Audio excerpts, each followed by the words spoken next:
Welcome to my class. नमस्ते student. बच्चों, आज हम क्लास 8 को पढ़ाने जा रहे हैं और हमारा सब्जेक्ट है हिंदी। हिंदी की पाठ्यपुस्तक कक्षा 8वीं की वसंत भाग की पहली कविता आज हम पढ़ने जा रहे हैं। हमारे पहली कविता का नाम है ध्वनि और ध्वनि इस कविता का आज का यह पहला सेशन है। हमारी कविता का शीर्षक है ध्वनि। शीर्षक का अर्थ होता है नाम। और इस कविता के रचनाकार अर्थात कवि है सूर्यकांत त्रिपाठी निराला जी। सबसे पहले देखते हैं हम कवि का जीवन परिचय। कवि का जन्म 21 फरवरी 1896 को पश्चिम बंगाल के मेदिनीपुर जिले के महिषादल नामक देशी राज्य में हुआ था और उनका मूल निवास स्थान था उत्तर प्रदेश के उन्नाव जिले का गढ़ाकोला नामक गांव था। और उनकी शिक्षा हाईस्कूल की शिक्षा हिंदी, संस्कृत और बांग्ला के स्वतंत्र अध्ययन के रूप में हुआ है। अब देखते हैं कवि की प्रमुख कृतियां अर्थात काव्य संग्रह की नाम कुछ इस प्रकार है। परिमल, द्वितीय अनामिका, कुकुरमुत्ता, बेला, अर्चना, आराधना, गीत कुंज, गीतिका, तुलसीदास, अनिमा, नए पत्ते और सांध्य काकली। इसके अलावा कवि की और अन्य प्रमुख रचनाएं इस प्रकार है। अपरा, आराधना, अर्चना और यह कवि की अनुपम काव्य रचनाएं है। इसके साथ साथ कवि की गद्य रचनाएं भी है, जैसे कि लिली, चतुरी, अलका, प्रभावती, अप्सरा एवं निरुपमा। यह इनकी श्रेष्ठ रचनाएं हैं। कवि निराला जी जयशंकर प्रसाद और महादेवी वर्मा के साथ हिंदी साहित्य में छायावाद के प्रमुख स्तंभ माने जाते हैं। उन्होंने कहानियां, उपन्यास और निबंध में भी बहुत सारी रचनाएं लिखी हुई है, लेकिन उनकी ख्याति विशेष रूप से कविता के कारण ही है। उनकी कविताओं की अन्य विशेषताओं के कारण उनको निराला यह उपनाम साहित्य की दृष्टिकोण से दिया गया है। निराला है उनका उपनाम है। इसके साथ साथ मैं आपको बताना चाहती हूँ कि कवि निराला इनका जीवन काल बहुत ही कठिनता से गुजरा था। उनके जीवन में हमेशा दुख से भरे क्षण आते थे। जब वो छोटे थे तब उनके माता पिता गुजर गए थे। विवाह के पश्चात उनकी पत्नी गुजर गई। एक बेटी और एक बेटे के पश्चात पत्नी के बाद उन्होंने उनका पालन पोषण किया, लेकिन उस समय उनकी आर्थिक परिस्थिति अच्छी नहीं थी तथा उनकी बेटी के विवाह के बाद उनके बेटी सरोज की भी मृत्यु हो गई।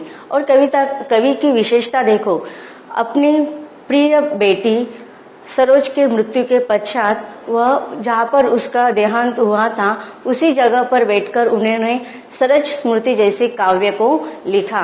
और ऐसे ही निराला ढंग होने के कारण उनको निराला यह उपनाम पड़ा। ऐसे इस कवि के अक्टूबर 1961 को इलाहाबाद में उनका निधन हुआ। अब देखते हैं ध्वनि इस कविता को। कवि सूर्यकांत त्रिपाठी निराला, इनकी कविता ध्वनि इस प्रकार है। अब हम कविता का वाचन करते हैं। कविता का एक स्टांजा को हम स्वस्वर वाचन करते हैं। कविता है ध्वनि, रचनाकार सूर्यकांत त्रिपाठी निराला जी। कविता इस प्रकार है। अभी न होगा मेरा अंत, अभी तो आया है मेरे वन में मृदुल वसंत, अभी न होगा मेरा अंत।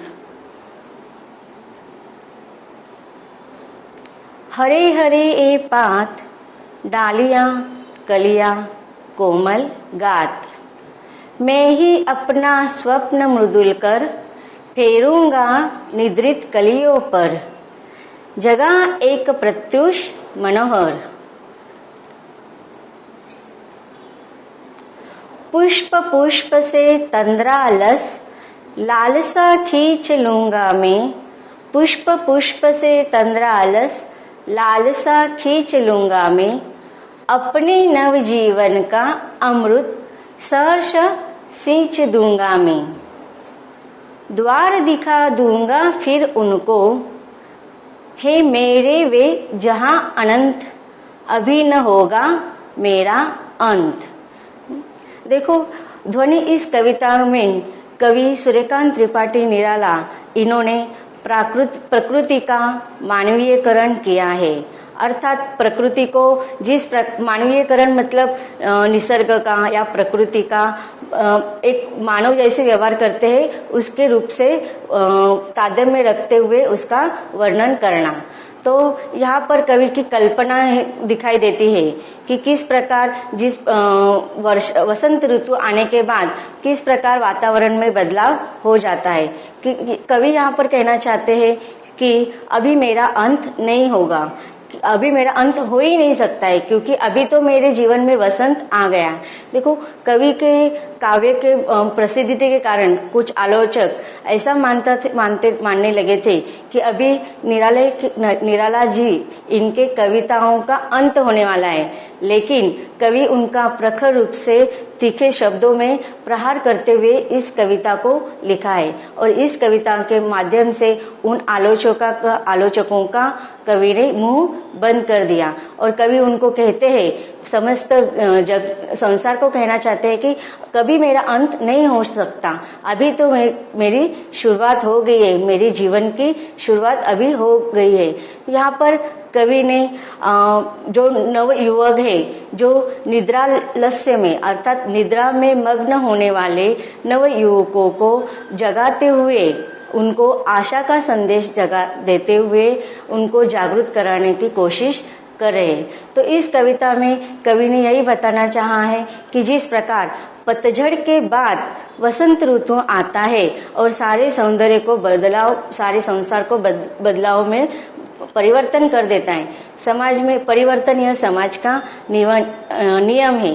तो जिस प्रकार परिवर्तन होना अनिवार्य है, पतझड़ के बाद वसंत ऋतु आना ही है, उसी प्रकार मनुष्य के जीवन में कठिनाइयों के बाद उसका हल निकलने वाला ही है, दुख के बाद सुख आने वाला ही है। जिस प्रकार पतझड़ के समय उपवन जंगल के सारे पेड़ों के टहनियाँ दिखते, वहाँ पर जो हरे भरे पत्तियाँ होती है वह सब झड़ जाते हैं, लेकिन जैसे ही वसंत का आगमन होता है सारे वन में नई चेतना उमंग आती है, नया उमंग भरी उत्साह भरा वातावरण तैयार होता है। पेड़ों पर छोटे छोटे पत्ते आने लगते हैं, फूल आने लगते हैं और सारा दृश्य हरा भरा दिखाई देता है। तो कवि ऐसे जो नींद में सोए हुए जो आलस्य युक्त कली है उनको वह संबोध करते हुए बताते कि अभी ये निद्रा को आपको छोड़ना है और कलियों को क्या करना है, फूलों में रूपांतरित होना है। और फूलों का कार्य क्या होता है कि उनको हमेशा क्या करना चाहिए, अपने खुशबू से सारे वातावरण को महका देना है। उसी प्रकार यहाँ पर कवि मानव को संदेश देता है, जो नवयुवक है उनको अपने कर्तव्य के प्रति आगे बढ़ने के लिए संदेश देते हैं। तो यहाँ तक हमने देखा कविता का सार। अभी अगले सेशन में हम देखते हैं कविता के हर एक स्टांजा को अर्थात हर एक काव्यांश का विश्लेषण करते हैं। मिलते हैं अब इसके अगले भाग में।